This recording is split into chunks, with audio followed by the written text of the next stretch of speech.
पहिलं गावाचं नाव माझ्या दृष्टिकोनातून भयानक मोठं झालं असतं.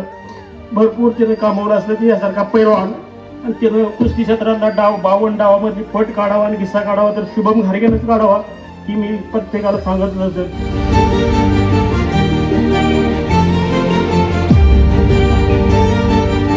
आपला जो हा पैलवान शुभम घारगे त्याच्या नावाने जी कमान उभी केलेली आहे त्याचं स्मरण जे आपण करतोय त्याच्या होत न राहता येणाऱ्या काळात त्याच्या पाठोपाठ चांगले पैलवान या सोलीच्या मातीतनं तालुक्यातनं कसे घडवता येतील हे खरं श्रद्धांजली शुभम राहील असं मला प्रामाणिकपणे वाटतं.